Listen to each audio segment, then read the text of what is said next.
దర్శి మండలం వీరాయపాలెం గ్రామంలో శనివారం రాత్రి జరిగిన ప్రసన్నాంజనేయ స్వామి తిరునాళ్ల మహోత్సవంలో ప్రభలపై ప్రజలను ఉద్దేశించి దర్శి నియోజకవర్గ Telugu Desam party incharge doctor Gottipati Lakshmi, యువనేత డాక్టర్ కడియాల లలిత్ సాగర్లు మాట్లాడారు. ఈ సందర్భంగా వారు మాట్లాడుతూ ప్రజా విశ్వాసాన్ని కోల్పోయి కేవలం 11 సీట్లు వచ్చిన వైసీపీ నాయకుల్లో ఇంకా మార్పు రాకపోవడం చాలా బాధాకరమన్నారు. ఇక్కడ స్థానిక శాసనసభ్యులు ఏదో పుస్తకాలు రాస్తున్నామంటున్నారు. రామకోటి రాసుకున్నా మాకేం అభ్యంతరం లేదు. మాది అభివృద్ధి ప్రభుత్వం, మాది ప్రజల బాగు కోరే ప్రభుత్వం. మేము ప్రజలకు అభివృద్ధి చేసి చూపిస్తాం. అంతేకాని కక్షలు కార్పణ్యాలు పెంచి పోషించే సంస్కృతి మాది కాదన్నారు. మేము ఎవరి మీద కక్షలు పెట్టుకోమన్నారు. ఎన్నికల వరకే రాజకీయాలు, ఎన్నికల తర్వాత నియోజకవర్గ ప్రజలందరికీ అభివృద్ధి, అదే ఎజెండాతో మేము ముందుకు వెళ్తున్నామన్నారు. ఎవరు ఎన్ని అడ్డంకులు సృష్టించినా దర్శిని అభివృద్ధి చేసి చూపిస్తామన్నారు. ముఖ్యమంత్రి వర్యులు నారా చంద్రబాబు నాయుడు, ఉప ముఖ్యమంత్రి వర్యులు కొణిదెల పవన్ కళ్యాణ్, ఐటీ విద్యాశాఖ మంత్రులు నారా లోకేష్ బాబు అడుగుజాడల్లో వారిని స్ఫూర్తిగా తీసుకుని అభివృద్ధి ఎజెండాగా దర్శిని అభివృద్ధి ప్రాంతంగా మారుస్తామని వారు ఈ సందర్భంగా తెలిపారు. మీ ఉడత ఊపులకు భయపడేవారు ఎవరూ లేరని, సినిమాలు చూపించే రోజులు పోయి అభివృద్ధి చేసి చూపించే రోజులు వచ్చాయి. ఇక దర్శి ప్రాంతానికి మంచి రోజులు వచ్చాయని ప్రజలందరూ ఆనందం పడుతుంటే ఓర్వలేక ఇక్కడ ఎమ్మెల్యే కార్యకర్తలను రెచ్చగొట్టే ప్రయత్నం చేస్తున్నారన్నారు. అయినా అప్రమత్తతో ప్రజల అభివృద్ధి వైపు పరుగులు తీస్తున్నారన్నారు. మాది అభివృద్ధి, ప్రజా ఆశీస్సులతో ప్రజా ప్రభుత్వంలో ప్రజల కోసం సేవకుల వలె పనిచేస్తున్నామని ఈ సందర్భంగా మాట ఇస్తున్నామన్నారు. ఈ కార్యక్రమంలో దర్శి మార్కెట్ యార్డ్ చైర్మన్ దారం నాగవేణి సుబ్బారావు, దర్శి మండల పార్టీ అధ్యక్షులు మారెల వెంకటేశ్వర్లు, దర్శి టౌన్ పార్టీ అధ్యక్షులు చిన్న, తూర్పు వీరాయపాలెం గ్రామ టీడీపీ నాయకులు మరియు నియోజకవర్గంలోని వివిధ హోదాల్లో ఉన్న కూటమి నాయకులు, కార్యకర్తలు, అభిమానులు తదితరులు భారీ సంఖ్యలో పాల్గొన్నారు.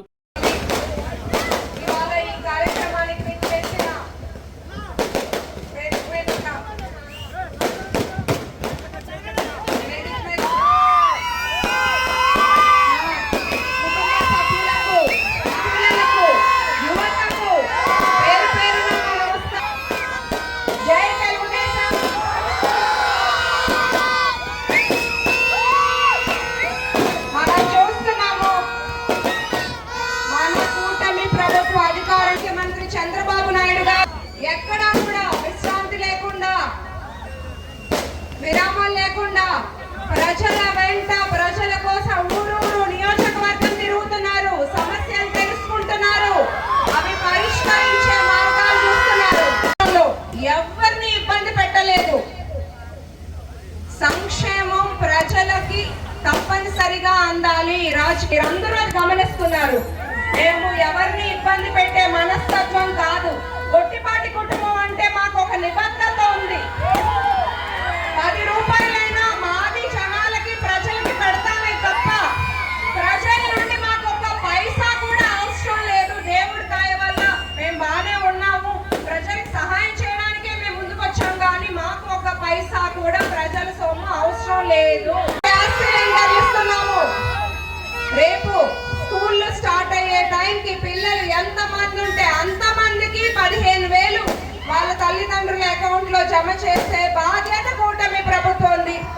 అంతేకాకుండా మెగా డిఎస్సి, అన్నదాత, రైతులకు ఇచ్చిన మాట ప్రకారం 20,000 రూపాయలు, రేపు ఆగస్టు 15కు ఉచిత బస్తీలో ఒక్కొక్కటిగా ఇచ్చిన హామీలనన్నీ ఖచ్చితంగా కూటమి ప్రభుత్వం నిలబెట్టుకుంటుంది.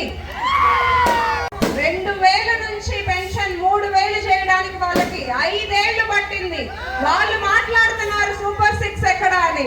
మన ప్రభుత్వం అధికారంలోకి వచ్చాక పెన్షన్ ఒక్క నెలలో 3,000 నుండి 4,000 చేసి, అంతే గత 3 నెలల బకాయిలు కూడా కలిపి 7,000 ఇచ్చిన ప్రభుత్వం ఎవరన్నా ఉన్నారా అంటే మన దేశంలోనే ఆంధ్రప్రదేశ్ లో కూటమి ప్రభుత్వం మాత్రమే. హామీలను నెరవేరుస్తూ అంతే మన ఆంధ్ర రాష్ట్ర పునర్నిర్మాణమే ధ్యేయంగా ముందుకెళ్తున్నారు.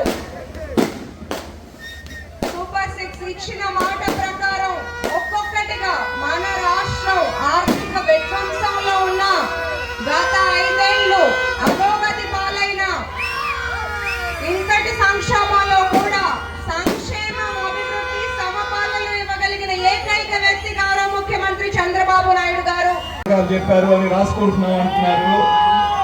మీరు ఎన్ని పుస్తకాలు రాసినా, అది రామకోట్ల రాసినా కూడా ఏమీ జరగదు.